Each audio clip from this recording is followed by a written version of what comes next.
Hello again, I'm Pastor RJ, and we're here to our daily devotion.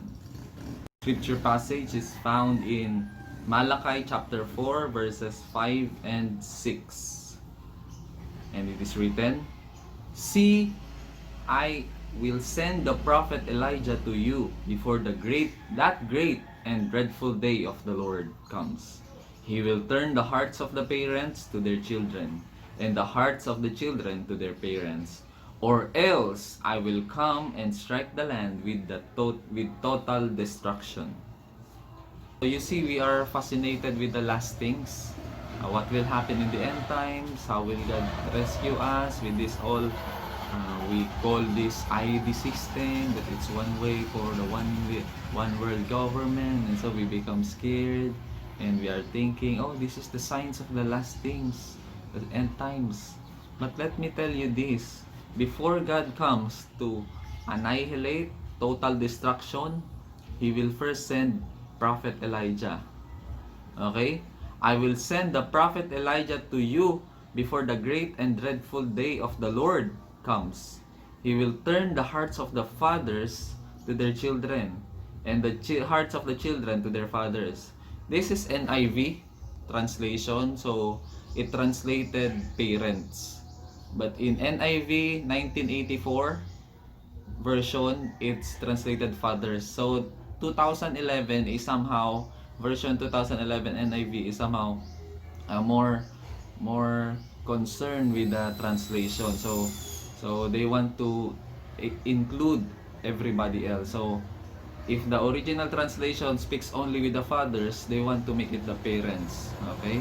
So, "Hear, men of Israel." If it's only men, the translation of NIV 2011, "Hear, people of Israel." Okay? So they are trying to adapt not to be a gender biased translation.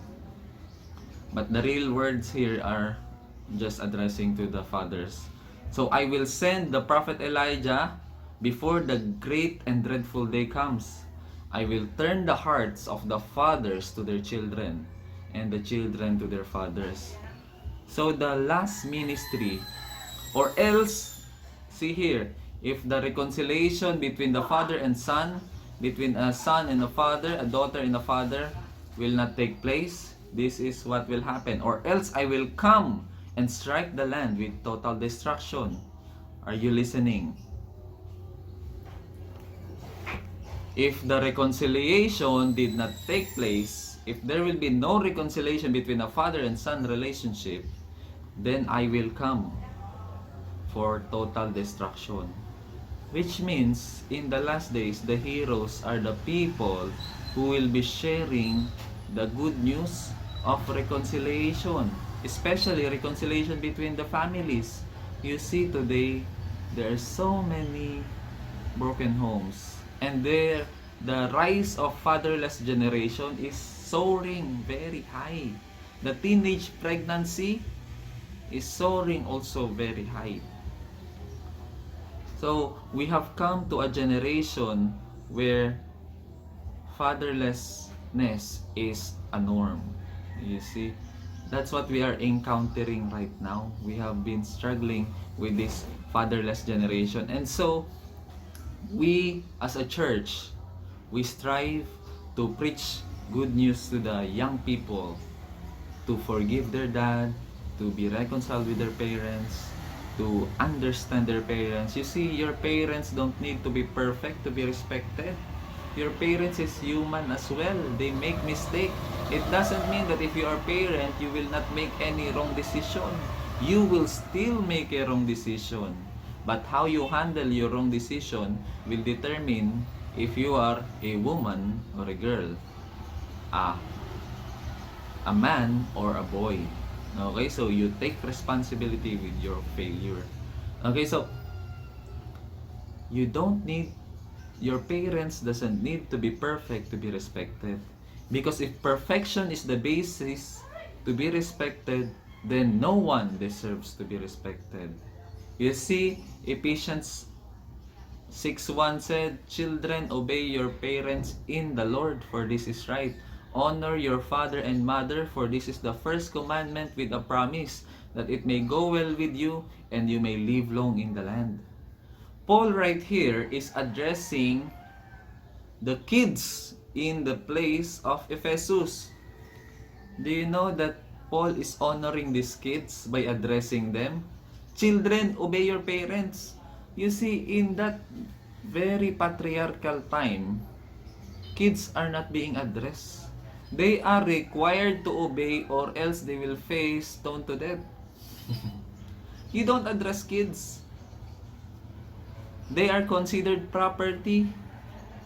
Kids during that time is a property. And so Paul, talking to them, is giving them an identity, giving them worth that you can decide. Even though society dictates that you will obey like a robot, I tell you, honor them.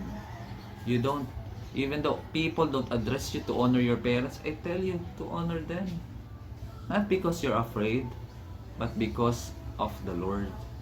Honor your father and mother, for this is the first command with a promise, that you may live long in the land and it may go well with you. Two keys for success here. You obey your parents and you honor them. Obey in the Lord. Okay, so children, obey your parents in the Lord. So if they ask you to do something that is not in the Lord, then you don't obey. But you honor them. So you don't tell them something that is not for parents.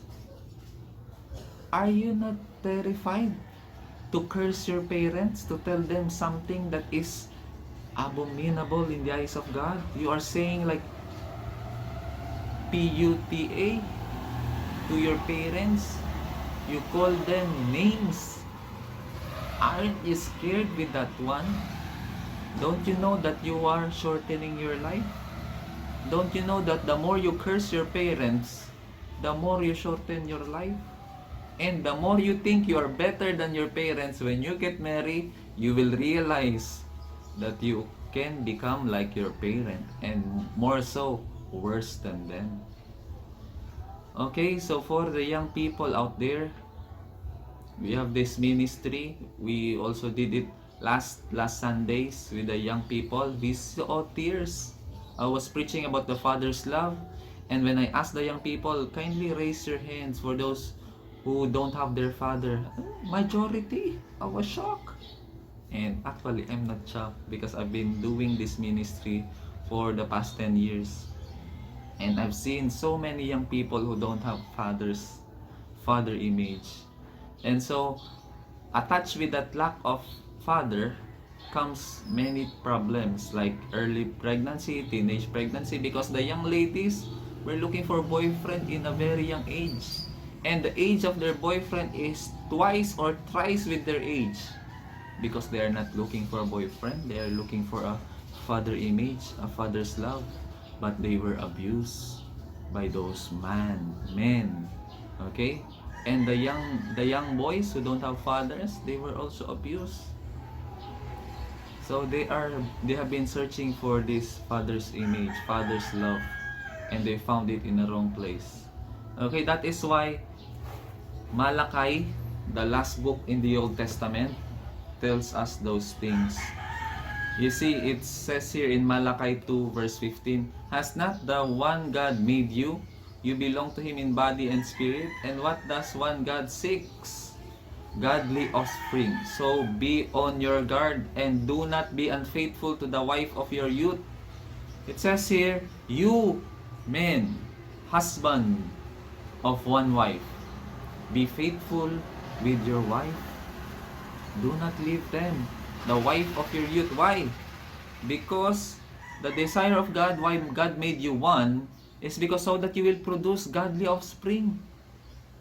Marriage was initiated for the next generation, so that there will be godly offspring. You see, if there is one father and one mother, then there is a big percentage that the child will grow godly. But remove the one in the picture. Remove a father in the picture. Then the boy becomes dysfunctional, the girl becomes dysfunctional. The rest is already in the picture. Okay, so what I'm trying to say is broken home, broken marriages results broken next generation.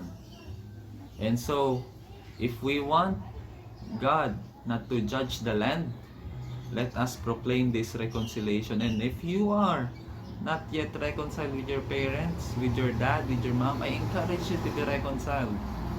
Okay, so that is our daily devotion, the word of the Lord for us. So the Lord bless us, the Lord bless you and cause His face to shine upon you. May He lift His countenance towards you and be gracious to you. The Lord bless your going out and your coming in. The Lord bless your work. The Lord grant you favor with your bosses. And the Lord give you wisdom in handling your business. May God give you wisdom in dealing with your problems right now. May God give you wisdom in troubleshooting your problems right now. For the broken relationship right now with husband and wife, I pray that you will be reconciled in Jesus' name. I pray that God will speak to both of you, that God will reconcile these differences that you have, that you constantly fight with. For the children, I pray that God will give you an obedient heart to your parents and honoring them, even if you think they are not right. Okay? So the Lord bless you.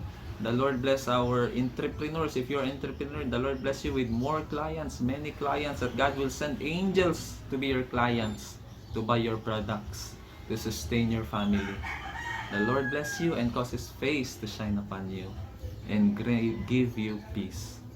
The Lord bless us all. Thank you for listening. See you tomorrow.